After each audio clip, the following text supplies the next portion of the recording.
Welcome to MedTech Global Insights. The biggest news this week comes directly from the US FDA, which has issued its final rule on the new Quality Management System Regulation, or QMSR. This is arguably the most significant shift in US medical device regulation in decades. The rule officially replaces the long-standing Quality System Regulation, which was first introduced in the 1990s. It aligns the United States requirements with the global consensus standard, ISO 13485-2016. For manufacturers, this signals a monumental change from a prescriptive, check-the-box compliance system to a more integrated, risk-based approach to quality management.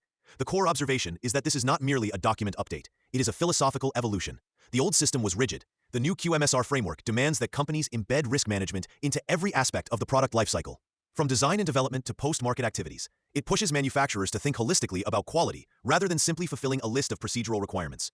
Consider a mid-sized German company that produces diagnostic imaging software. For years, they have operated two entirely separate quality systems. One system was for their CE mark in Europe, based on ISO 13485.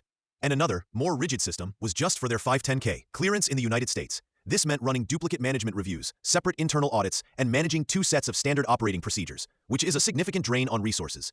This new QMSR rule presents a massive opportunity for them to unify into a single global quality system. However, the transition contains hidden challenges.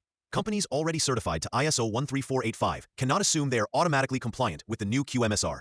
The FDA has explicitly incorporated specific requirements from the U.S. Food, Drug, and Cosmetic Act that are not present in the ISO standard. For example, the definitions of certain terms and specific clauses related to traceability and record-keeping will remain unique to the U.S. market. The FDA's inspection techniques will also change, moving away from the old QSIT method. With the February 2026 deadline fast approaching, manufacturers must conduct a thorough gap analysis to identify these differences and update their processes accordingly.